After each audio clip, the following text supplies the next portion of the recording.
All right, with that being said, welcome to the Inner Room with Out of My Damn Mind. This is the space where walls fall away, where stories don't just get told, they land. Messy, real, and alive. Here, writers open the door to what drives them, what haunts them, and what keeps them going. Every voice has its own rhythm, its own scars, its own sparks, and together we trace the threads that hold us, break us, and connect us all. I am so happy and blessed and thankful for the fact that I'm closing out November, the week of Thanksgiving here, with Brittany. I thank you for joining me. Yes, thank you for having me. It was just like an honor to receive your invitation, and I'm just excited to have fun and dive in and drop in. And I know that we both are going through it right now in our own ways. So I feel like this conversation is just going to be like powerful and fun and really from heart to heart. And I'm excited. Well, I hope that it feels a little bit grounding, being able to sit across from somebody that that okay, we're not going through the same thing. No, But it allows us to remember that everybody's going through something.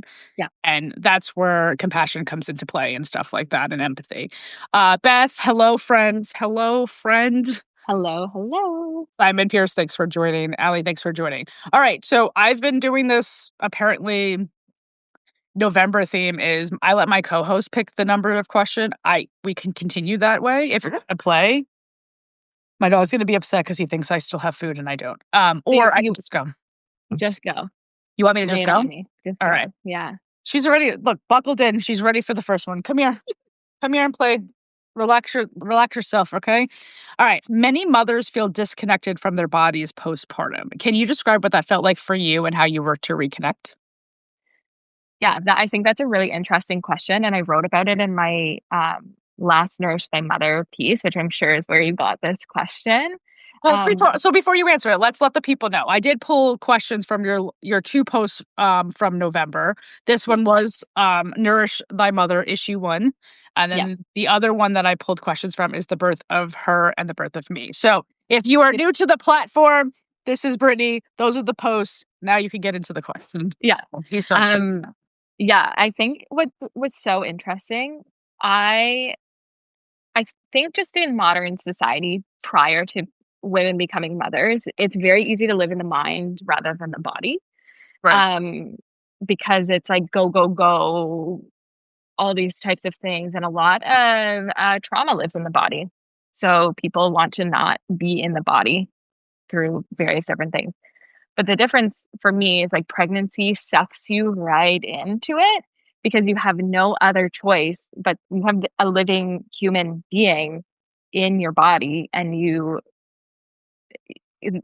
feel everything. You feel their life, you feel the energy, you feel the difference of your own body. You feel the weight gain, you feel the water, you feel your boobs changing, like, you feel everything. You feel your joints loosening up. And yes, it's a very spiritual and emotional experience during pregnancy as well, but there is just it's just so visceral during Mhm. pregnancy, and then you give birth. And for me, and I can this might not be the experience for everybody, but for me, I felt that when my daughter was born, then my body felt like empty. It felt hollow. It felt, Mhm. I don't want to say void of life because I still had my own life in it, but it felt, I felt separate from it because I just went through this massive experience. And birth for me, I gave birth at home unmedicated, and it was very much like a very deep ceremony for me.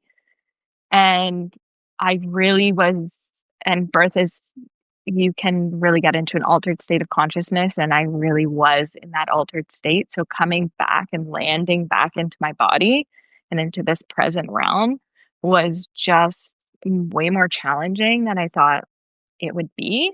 Um, one, because I'm still like tethered into this other state of consciousness.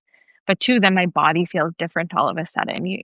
During pregnancy, you feel that growth, and it's so soft and it's so subtle. And every day you're growing and growing and growing, but it's such a long process.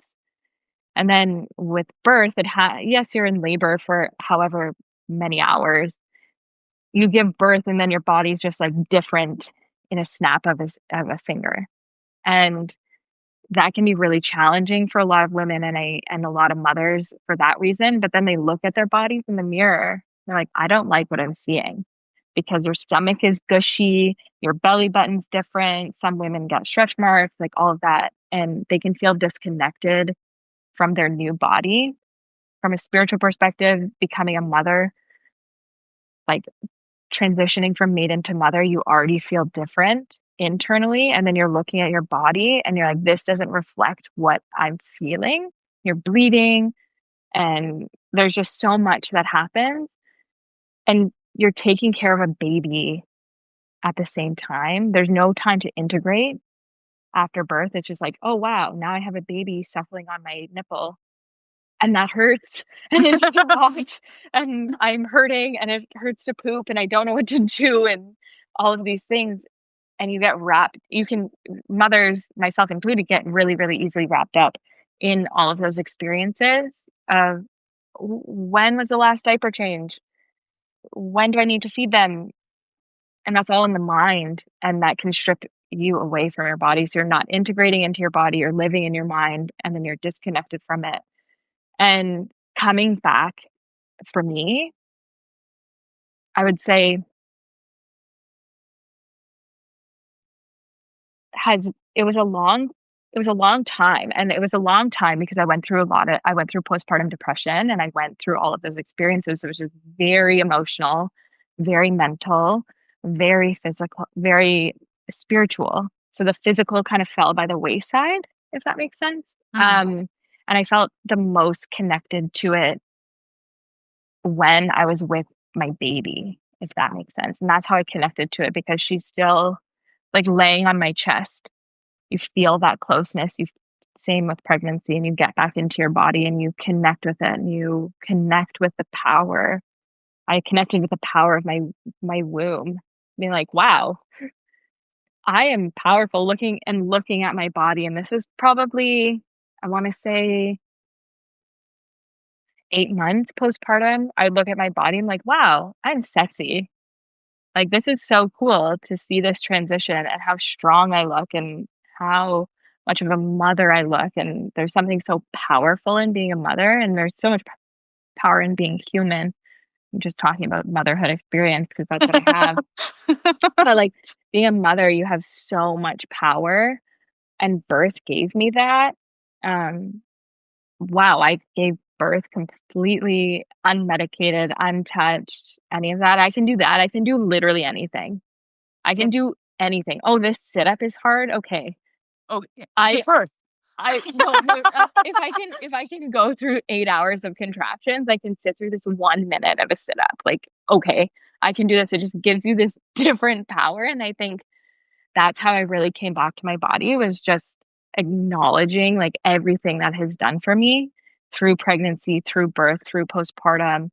My daughter is what some would call a koala baby, but she's just a highly sensitive, sweet little being, and I wore her on my chest like baby wearing every day for at least 2 to 3 hours, sometimes more from the time she was 3 weeks old until the time she was 15 months old, because she wouldn't nap any other way, and, um, there's just there's just something so I don't even know where that sentence is going. It's I'm okay, blank, 'cause but it's just like getting that into your body and feeling so strong and so powerful and transitioning out of that. I just have so much respect for my body. And I think mothers have a really hard time body image wise with that transition.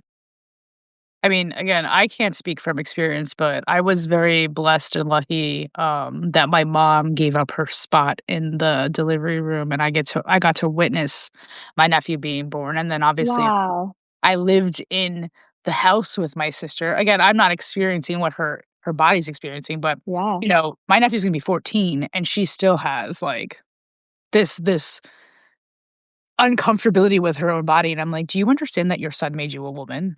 Like, my sister had her child at 20, so it, like, Wow. progressed her image and stuff, and as you're not a little girl anymore, like you're a woman. So I can definitely empathize with all the things that you're naming for moms because I saw it in my sister and I see it still in my sister where she will have little moments and I'm like, yo, your body did a wild thing 14 years ago, bro.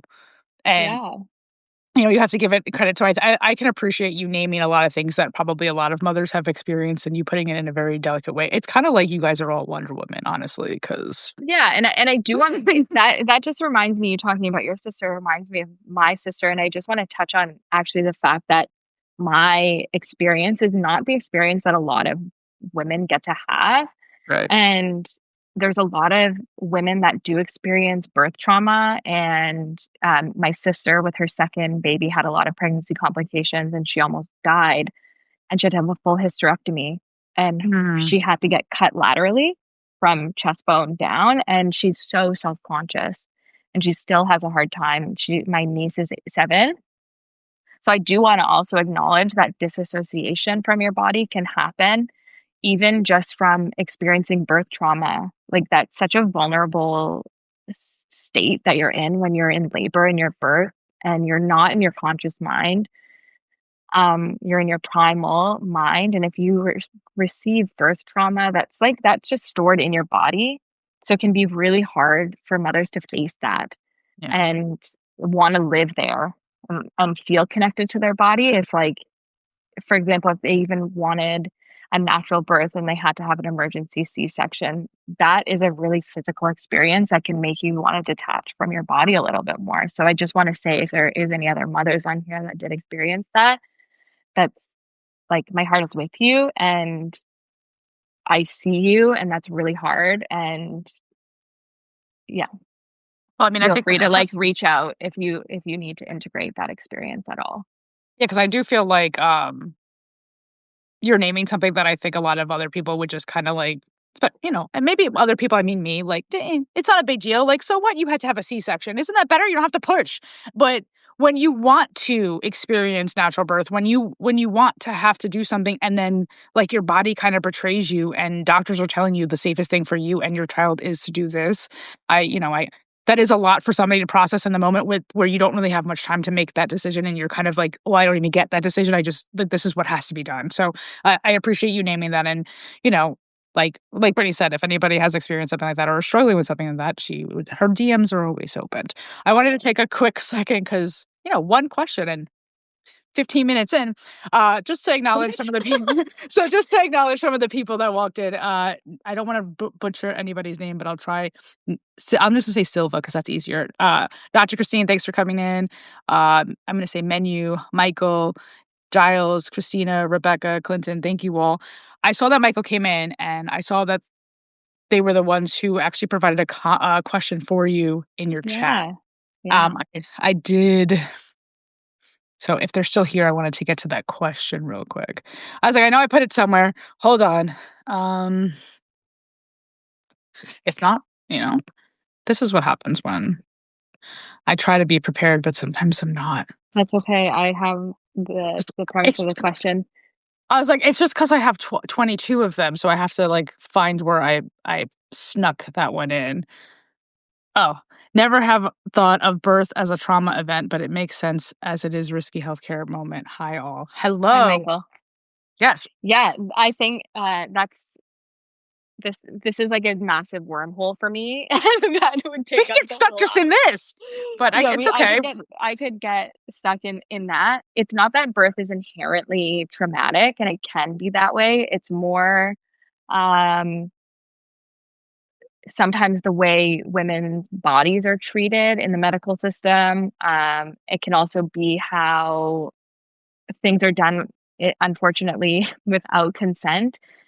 Um, can be really hard to process and interpret when a woman is saying, "No, I don't want that," and then it happens to her body anyway, and I think women around the world, not just in birth, know that, and, there's lo it's a whole wormhole that would go into, like, the history of obstetrics and the medical system, and, um, yeah, it's a lot, and even in home birth, right? Some people can be in labor for, I don't know, 3 days and hemorrhage at home, and that's really scary and that's traumatic. And I think what, uh Michael, just one more comment and then I'll move on, but birth and I was told by a beautiful midwife and spiritual mentor of mine that when you give birth, you're never closer to death.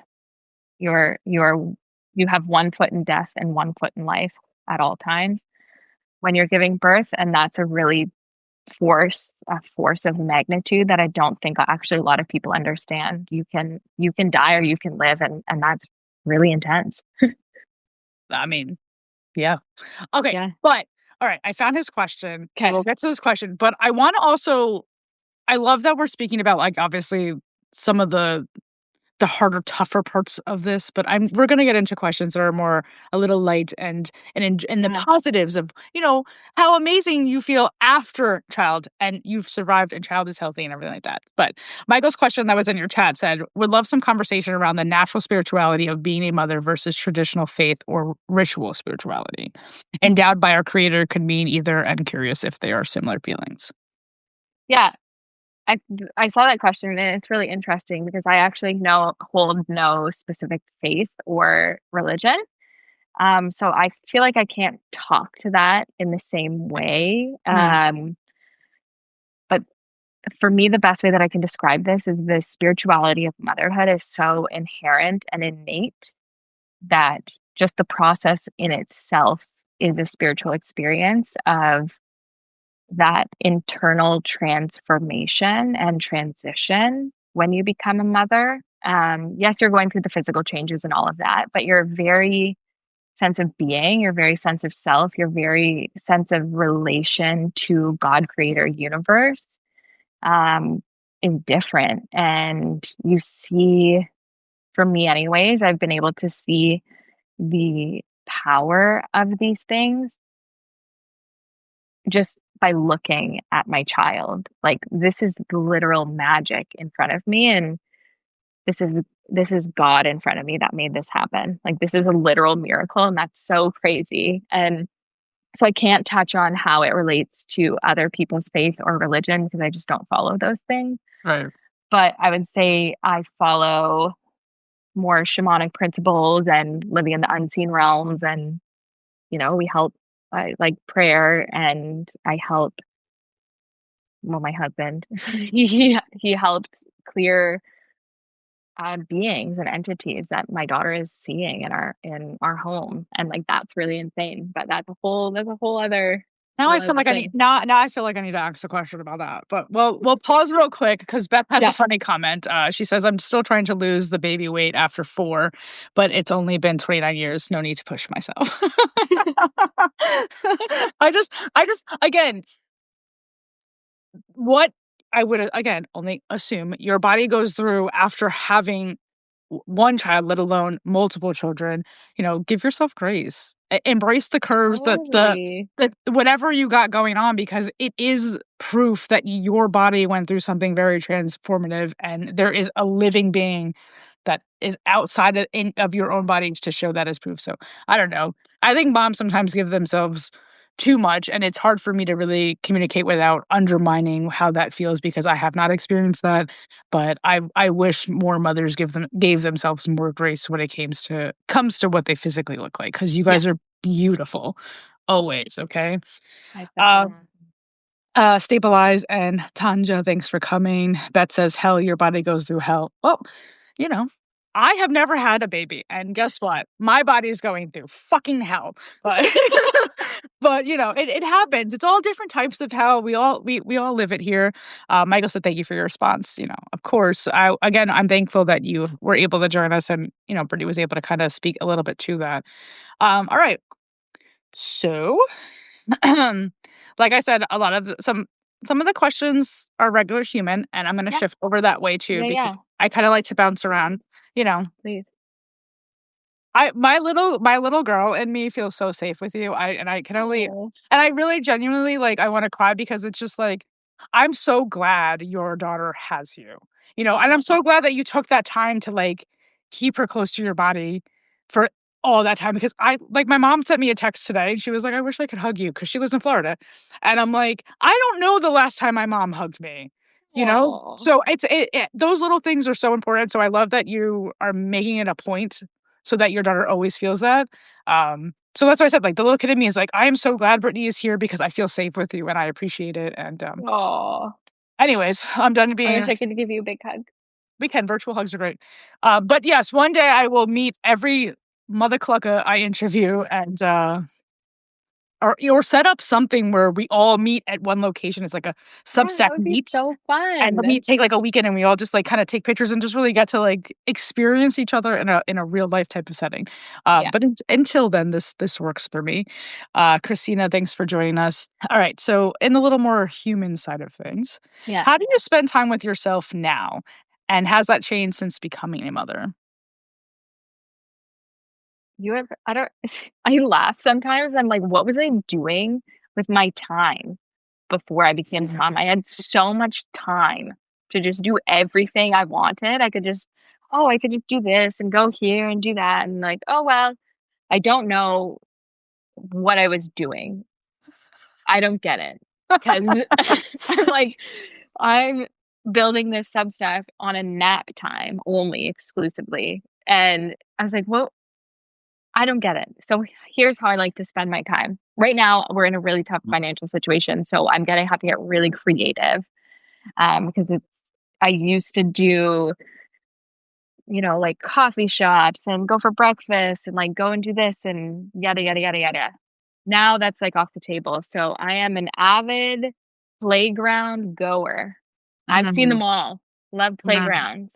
mm. Not that I love playgrounds, but I spend a lot of time at playgrounds with my kid. Libraries, which is actually for me because I love books. And if you don't go to a library, you should because you just get endless free books, free games. Anyways, a bunch of stuff. Highly recommend the library.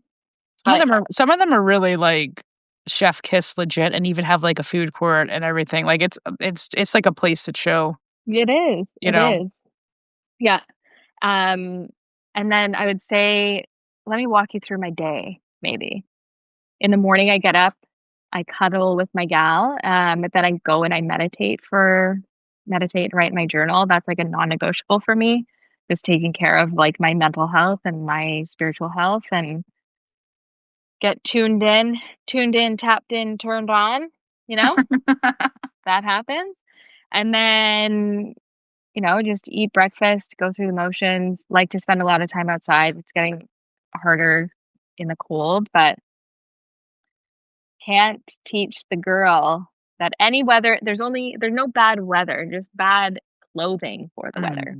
There you go. That's what I'm trying to embody right now. Do you put her in like full bundle snowsuits with like even the hands are covered, like everything is just like Oh, just yeah. her little head that's showing. Oh my Yeah, pretty much. She doesn't really like having a hood or hood anything on, on. but she has got this cute little hat that I got her with 2 little pom-poms here that she just loves it. She shakes her head and I love that. it's just the sweetest, and she only loves pink and purple. So she's like purple hat, pink snowsuit, pink fleece thing, purple snowsuit, pink boots. And this is hilarious to me because when I was pregnant with her, I just bought, oh, I'm going to dress her in more gender neutral stuff and that'll be good. I'm just going to buy her those. She literally refuses to wear any colors other than things with flowers on them, pink, purple. Like that's just innate in her, which is so crazy. It's really kind of fascinating for me to think about because I'm like, I can't remember that age, right? Like, I can't think about what I was but I don't think that I was, like, fashionista, like, "No, mother, I'm not wearing this." Like, I think for too much of my life, I allowed my mom to dress me, and because me and my sister are 19 months apart, she was that mom that was like, "Oh, it's like I kinda have twins, so they're both gonna wear the same thing," and I'm like, "Mm, mm." So, I remember, like, becoming, like, a little bit older and finally having like, Ma, I'm not wearing that." Like, finally having the voice, but Yeah. so it's very interesting that already at her age, she's like, Nah, I already know what I want, and that's not it." And Yeah. I respect the crap out of that. Yeah, she's been doing it since she's been less than a year old, which is really, really crazy. She's got a fiery little spirit. But we love that. We love it. I'm pumped for it. Yeah. Is she like you said she's a Sag? She's Is an she, Aries. she's an, ooh. She's a double Aries. Yeah. Yo, that she already sounds like trouble. But she's like the sweetest, most sensitive little one too. So she's got like yeah, she's uh Aries sun, Gemini moon, Aries rising. And if you anybody here is human design, if you know human design, she's a manifester. So it also means she's like has this very serious side to her. And if she's like uncertain of somebody's energy, she will glare at you, like literally like this,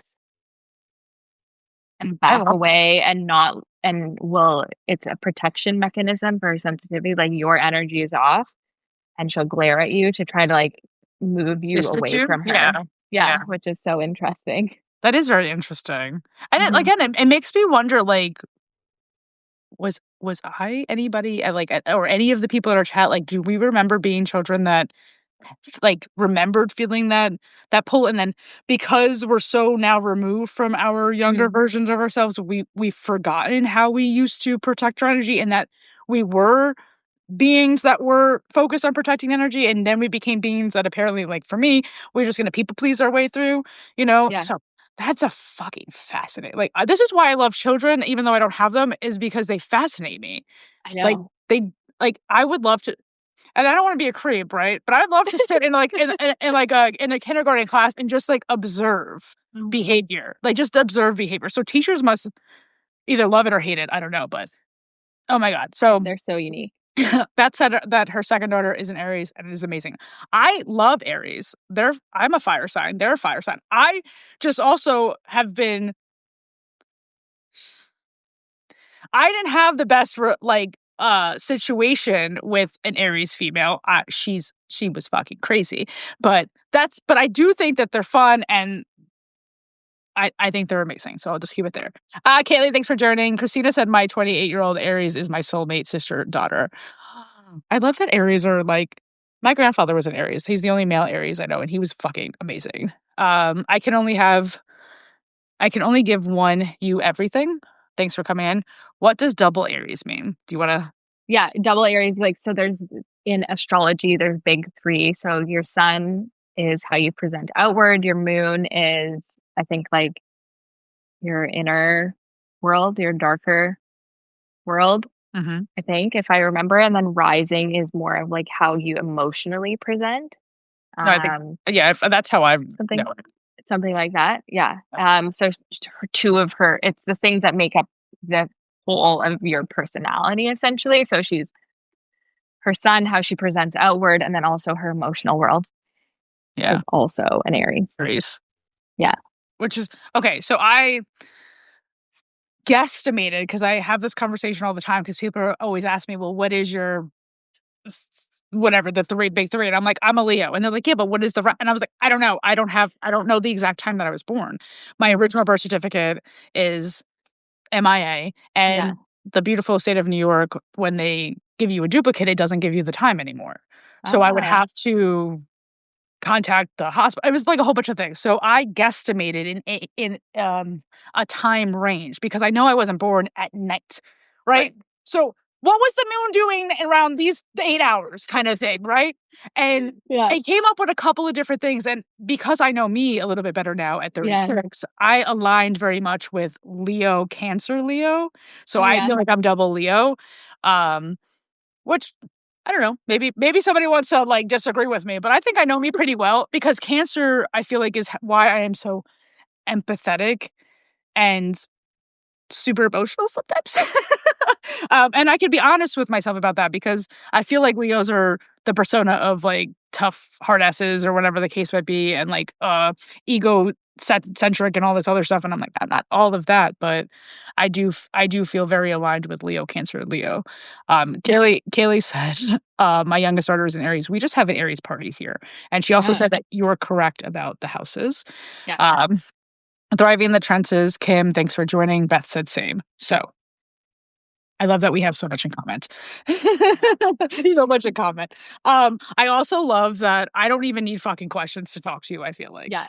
I know. Because I literally have asked you 2 things, and it's already half an hour in. I'm like, "Oh my god, I wanna talk about so much stuff with you." So these are the moments where I'm like Beth knows, "Come back. Have another conversation with me next year." Um, because we're not I just could talk to you forever, and I love my Yeah. co-host would do that.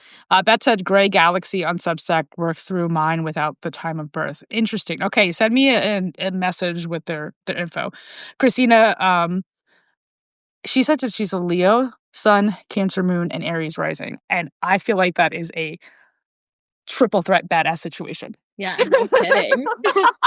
Oh, she's fun, and I'm gonna have Christina in December, so I'm, like, super excited, to sit with her as well. All right, so getting on to, your other like I said, your other post, from November. Now, again, everybody remember Brittany's doing this in between nap time, so definitely give her a follow, subscribe, but the birth of her and the birth of me, that post from earlier this month, Yeah. I very much appreciated. I picked there's like there I have a little question from there. Um, oh crap. How does your spiritual connection with your child continue to evolve now that she's born? I think that it's so deep and otherworldly, like, I don't even know how to put it in words at sometimes because the 2 things that I'll mention is we're so innately connected beyond logic, beyond words, beyond anything, and that's, like, a really deep spiritual connection for me, but it to the point where I think I wrote a note about this, but whenever I need to finish a piece, she naps literally, and then she'll wake up a minute after I'm done, or I will wake up from my nap a minute before she wakes up, and we're so intricately linked. On the mornings I'm really tired, she'll take a nap in the morning randomly, and we just are so intertwined with each other's energies, and it's so beautiful to just, like, have obviously not a romantic, intimate relationship, but be so intimately connected in that way, um, is so powerful. And then in another way, I feel so as she's getting older, I get to have a more conscious relationship with her, but where it's back and forth and we can communicate. But I always am tuning into like her spirit and her higher self and her soul to make decisions. Mm, So I for her and making sure that they're in her best interest for her soul path and like removing myself, my personal preference from those things. So that's been a really interesting navigation for me, that spiritual connection because I am really recognizing and something that's really important to me is I'm not here to control her or push my preferences on her, my even my ideologies or beliefs or like literally anything. It's like how can I shepherd her to fulfill her own soul path in this life and guide her to fulfill those, and just allow her to be exactly who she is without me projecting onto her. And of course, there's going to be things that she picks up that's just like innate from living in our house and in our world. But um, as she's getting older, that's getting more powerful because she's now able to like communicate and tell us. Like when she's scared, she tells us. This is so funny. She tells us when there's a guy that we need to get rid of and we can she says dada guy scared and because she knows that she just knows with her whole being that we're going to look after this other realm and protect her as well, and it's just interesting to see those spiritual foundational relational things be communicated back to you when her when she's still so like young and tender and open. Like children are so open spiritually and it's yeah. really cool. I like I don't know how I would feel though. And again, this is just me being able to just be like hypothetical, like play around here. I don't know if I had a kid that was like constantly telling me that there was things like around. I don't know if that would actually freak me the fuck out. Like, now that I think again, like when I when I think about life, I'm just like, there always used to be like the jokes about like kids having like feeling like there was something underneath their bed or it's somebody in the closet. And I'm like, wait, could there have been? Like, is that like a real, like spiritually, like, is that like a real thing that like something could have actually, and these kids were never lying, but we as adults, because we can't see it, we're just like, you're bugging. Yeah. Because it's easier for us to like dismiss that than to actually believe that there was actually something that, yes, your child saw. Yeah, it used to freak me out.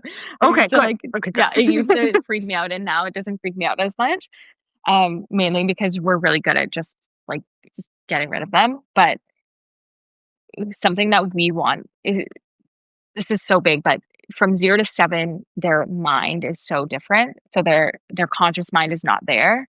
They're living in a different brainwave, and that's why they can see things beyond the veil. That's why they can see different things, different energies. Like, there's sometimes when it's windy, my daughter will look and say that there's things she can see the wind, and she can see different energies, and that's so interesting. Mhm.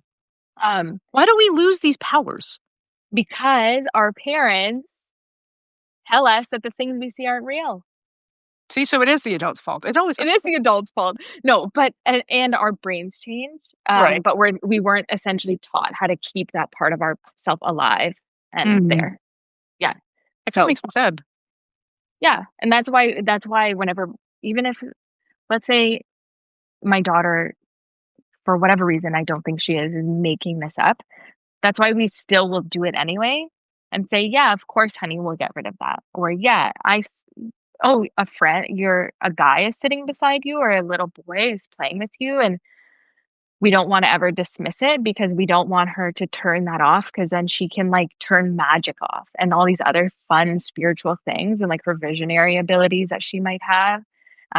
We're just like, "Yeah, sure, that's real. We like it, even if we can't see it." I wish you and your husband raised me, just saying. Come But on, come but live not with us. not not to be I'm 36, bro. I lost all my cool things apparently. Come on, I can be your mom. Come on. I do I love my mom. She's great. She did the best that she can. Again, I was just having this conversation in like a note section with somebody that I've been following since like I joined Substack, and it when I think about the generations before me, I get sad.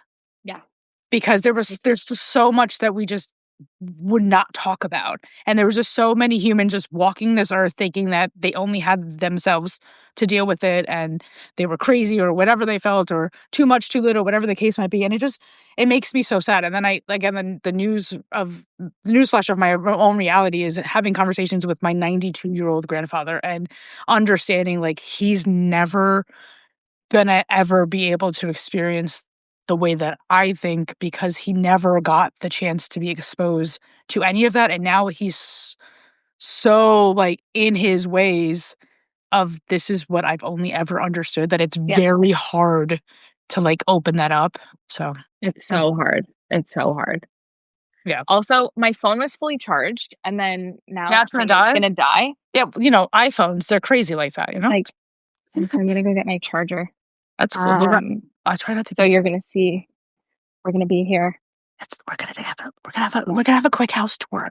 Well, while you do that, I'm gonna welcome in Hannah. Michael said that this is some cute synchronicities. It really is, and like I think it allows other people to like be like, oh, well, yeah, maybe we were always so close and connected, as with our parents or whatever the case would be. Are you into System of the Down? I haven't listened to System of the Down in like forever. I think I heard about them when I was in high school. But I don't think I've listened to them in forever. Also, Michael said that he was a Scorpio, just in case anybody was. Ooh, Scorpio. It was just Scorpio season. Just ended. It just ended. Plus, there was like a whole bunch of stuff in Scorpio, and I'm grateful for the energy that it provided me. But I'm glad it's over. Okay. Oh, I don't know about you, but I felt like I was getting hit with an air conditioner every day. So That's a great way to put it. Great way to put it. It's definitely been an interesting season. For yeah, for for sure. yeah, Uh, all right, now that yeah, Brittany's gonna be charging. Good, because we still have, like, 20 minutes, so you can't yeah. your battery can't die on me, okay? No, I'm good. I'm good. Um, we were speaking a little bit about doulas prior to coming on the live, so I had a kind of a question in regards Yeah. to so it said, "How did the support of your partner, a doula, and midwives influence your birth and early motherhood experience?"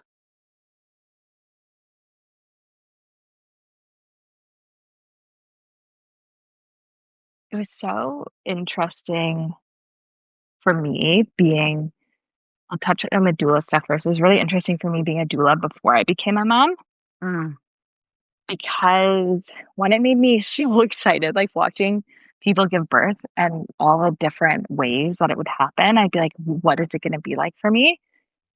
And it was also a little bit of a detriment. It was both, no, for actual birth, it was great because I felt so confident going to my midwife. I asked all the right questions. Like I knew with my whole body, like what was right for me.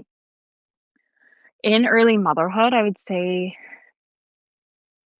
as a as a being a doula, it almost was like a detriment to me in mm, early motherhood because I went into it with a little bit of from an egoic perspective and just being like, well, I help other women through this and I have the education and I have this, so I'm gonna be fine. And I got hit like a ton of bricks. Like my early motherhood experience was so hard. And I had intrusive thoughts and I had postpartum depression and it rocked me like a hurricane. And so in a way, I was like, it was being a doula was a bit of a detriment to my early motherhood experience from the emotional and like mental perspective. mm. Physically, it was everything was all good. So that wasn't an issue. But my midwife was really great. And I think it just like opens up my partner is like 10 out of 10. He's so great. He's so supportive.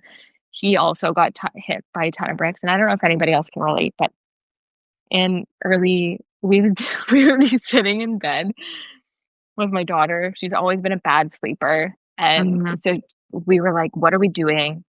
So there was like a few moments where like, what did we do? What we weren't ready for this. This is this is this is fucked. This is literally fucked. Like, what did we do? We can't.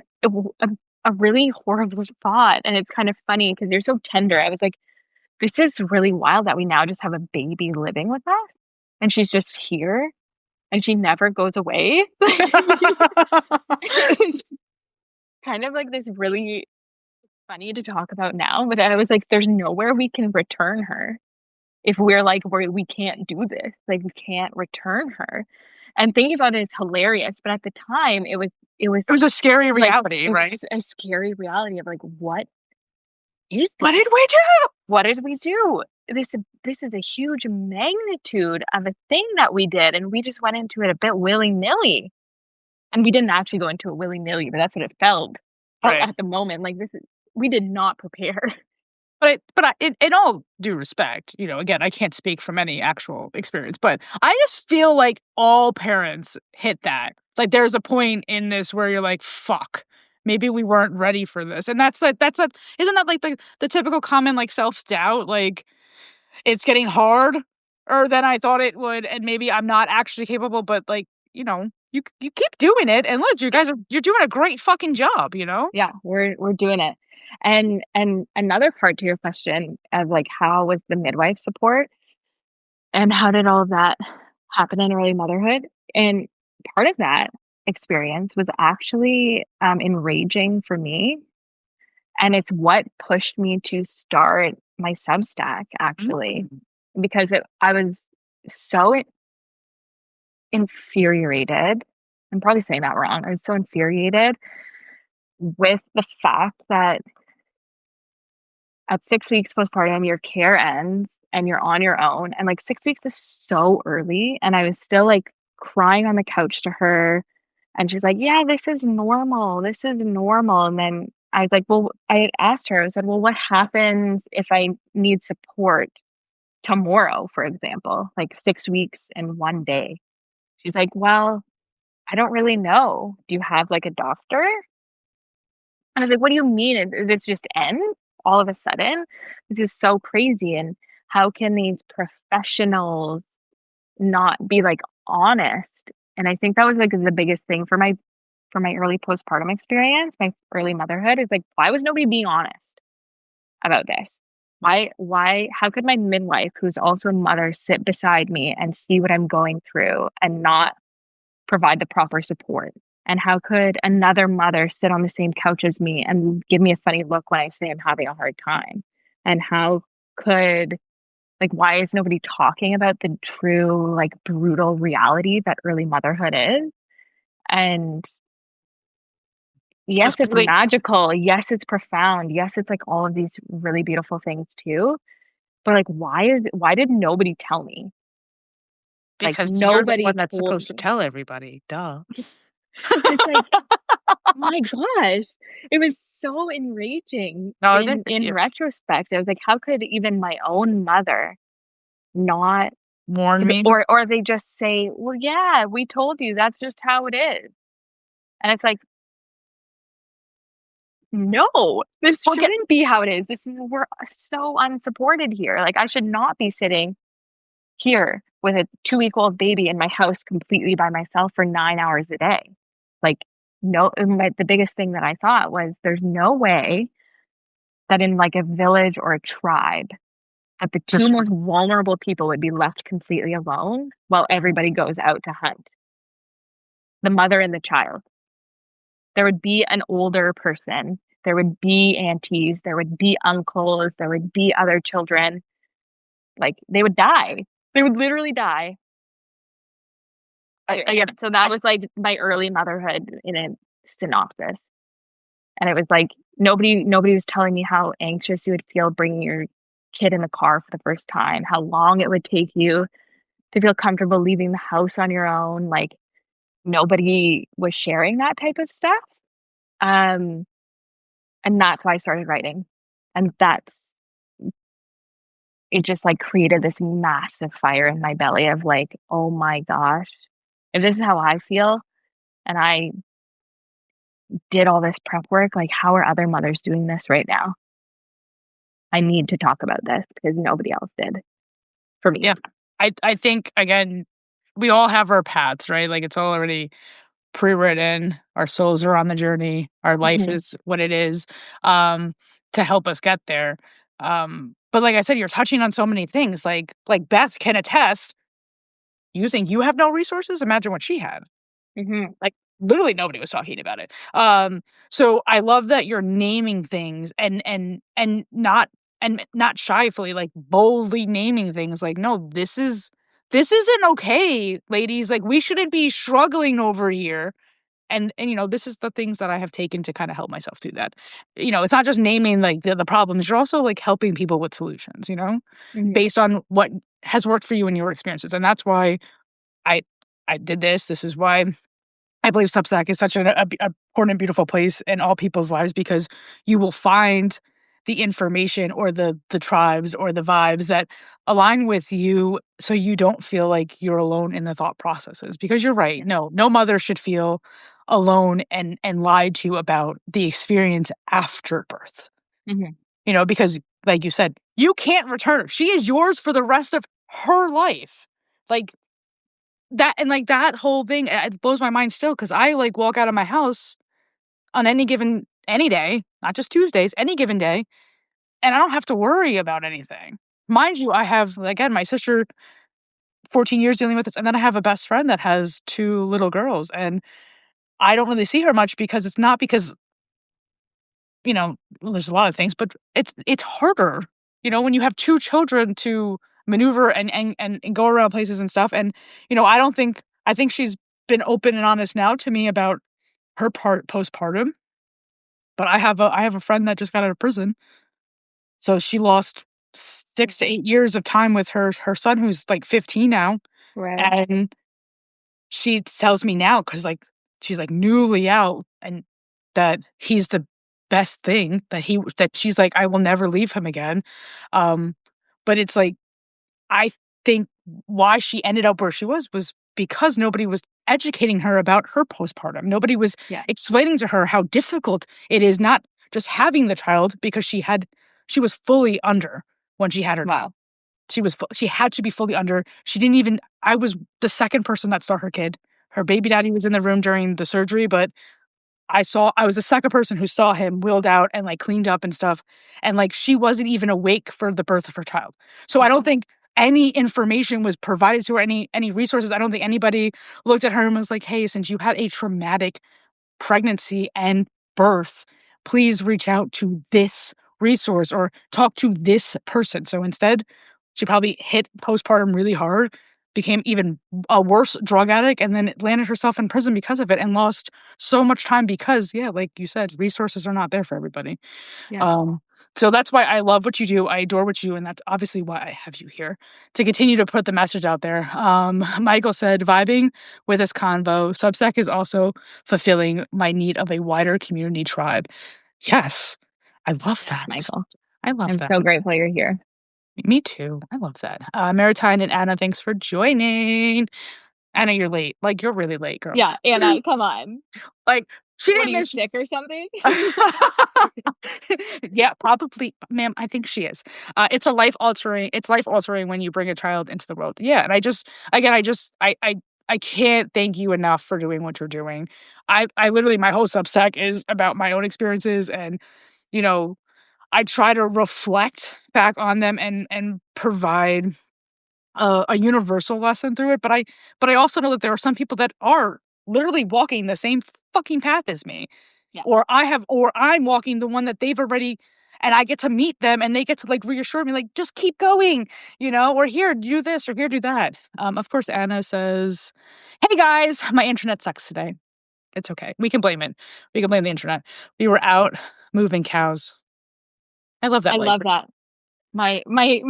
My brother-in-law used to live on a farm, and when it was, like, calving season and all the cute cows were all pregnant and fun, it was just oh, I Well, love you it. guys, everybody knows I just recently spent some time on a farm, and I could live there. So I love animals. I love everything. And apparently I'm obsessed with children now. And again, I just want to thank you 1,001 times for doing what you're doing. And anybody who's in here that is not subscribed to lovely Brittany, please, give her a holler. All right. Before we wrap this up and you get back to your amazing child, I feel like we were introduced thanks to Anna We in a were, note. yeah. And it was angel numbers, right? Like, yes, she is amazing. Um, Angel numbers, right? So we would tag each other in the things that we were seeing in the day. So I just need to know, do you ever feel like you're actually receiving any messages through those synchronicities, or are you like, for me, like, I'm always overthinking them. Like, what are they trying to tell me? Right, Do you right. do that? Sometimes I would say ones that I see frequently, like if yesterday I was seeing 222 and 2222, at Twos, got least it. 10 times throughout the day. So then I really look at it. If it's just like a one-off one or it's something, I was walking down the street and I walked by a car that had 5 sixes in a row. So then I'm gonna look at that and be like, well, that one was pretty loud. Okay. Like that one, I'm gonna look at that and I'm gonna feel into that and see what that is about. Um, the ones that I treat as winks, like little keep goings, are like 111, the ones you see on your phone every once in a while and all of that. Um, but the ones that are, like, really loud or really repetitive, then I'll look into them, and I usually just think, like, "Okay, well, what am I thinking about at that time? What's really present today for me?" Um, but then I let it go. I don't, like, stew on it because Well, yeah, no, you know? I get. Okay, I get that. I get that too. Okay, maybe I should clarify. I don't stew per se, but the way that I feel like the loud ones meet me Yeah, is, and especially lately, and I feel like a lot of people may be feeling like they're in their own life are also feeling this little lesson, but lately, angel numbers will come to me because I spend a lot of time driving, so they're on license plates, and I feel like the way that it hits me loud is I will be like, because I'm a speedster, I will be zooming around, and then all of a sudden, a fucking car will just, like, come in front of me and be like, like, snail speed, and I'm like, like, I want to be like, what the fuck? But in reality, it's like 555. And it's like, okay, now Change is that's on the horizon. right. Like now and here's your test. Are you going to fucking keep speeding past life? Or are you finally going to, be a little bit more present, slow a little bit more down? So my lesson Yeah. lately, I feel like, has all been about patience. And I Mm. honestly, sometimes I have to like talk to ChatGPT. Don't shame me, people, because sometimes I feel like there are like a little group of them. So like if I see my twos and my threes and my fives, for existence, like multiple times throughout the day, and I may not know everything that I remember, like what I was thinking about when it was happening, but I'll kind of like give context to my ChatGPT and then like hear the things and like the way that it kind of narrates. I'm like, oh. So recently it said, like, it is right for me to want to be where I want to be, right? Like, it is That's normal for beautiful. people, right? Like, it is normal for people to want to get to where they want to get to. But what ChatGPT and, like, the angel numbers that I saw in that day kind of was reminding me is that it's also super powerful and needs to be purposeful to appreciate where I am right now. And if I don't slow down, I'm gonna miss my turn to get to where I want to be, if that makes sense. So, like, lately, I feel like Yeah. my life is just testing me on my patience, like, slow down. We know you wanna get to where you wanna be. You will, but you have to have faith that if you move too fast, then you're gonna miss it. So you Mm. have to be able to slow down and pay attention. So, That's beautiful. I that's what I'm hoping. Again, 2026 is supposed to be my year, and I'm gonna say it's everybody's year on Substack because Everybody's here. right? Because if I like I say it all the time, like, if I expect to grow and bloom and blossom on this platform, I have to assume that everybody on this platform is going to as well, because that just increases my odds, right? Yeah. I have Uh, something to share. I know we're running out of time, go ahead. um, but it is obviously something that's very present. I won a client call yesterday, and it's something that dripped in, and it's something I want to share with you. And this is obviously medicine just for me as well, Okay. but it's a little mantra that keeps me there during times, and it's be here now. And Hmm. I just say that over and over and over again when I feel myself like wanting to get ahead or wanting to escape from wherever I'm sitting in this moment and like discomfort or thinking too ahead and it's getting too lost in my daydreams about where I want to be. Yeah. Just like be here now. And that like really grounds me in. I feel again, if we could just like I appreciate you so much because I again, any little tips and tricks that people want to ever throw my way to help me remember to just be present and be and be here now. As somebody, I don't know who it was. I feel like it had to be like one of you guys too. It's either you or Anna. Somebody had written like on Substack, I feel like, you know, the journey or whatever, like you don't just hike the mountain to take 2 seconds and then come back down. Like, you hike the mountain to stay on the top of the mountain and appreciate the view. So it's just like, I need to learn how to stay present sometimes, and I appreciate now be here now is gonna be in my head all day long. Um Nanda, that's your friend. So I Okay. can't take credit for it. Alright, awesome. Well, it's okay. Well, I'm still giving you the credit because you're the one who told Nothing. me. Anna said, "Chat is so great for asking them to break down your whole astrological plan and everything. My sister did it, and it showed me, and I was blown away." Right? Sometimes Mhm. I'm like, this is why people are afraid of AI, but I can appreciate it as a tool. Um, Michael said, "Synchronicities freaks me out until someone said individuals of the Christian faith have a phrase, 'God works in mysterious ways,' resonates with my agnostic rituals faith. Stay present." Said it. Beth, Anna said, "Love that." Beth, but sometimes the mountain is your journey. Yeah, absolutely.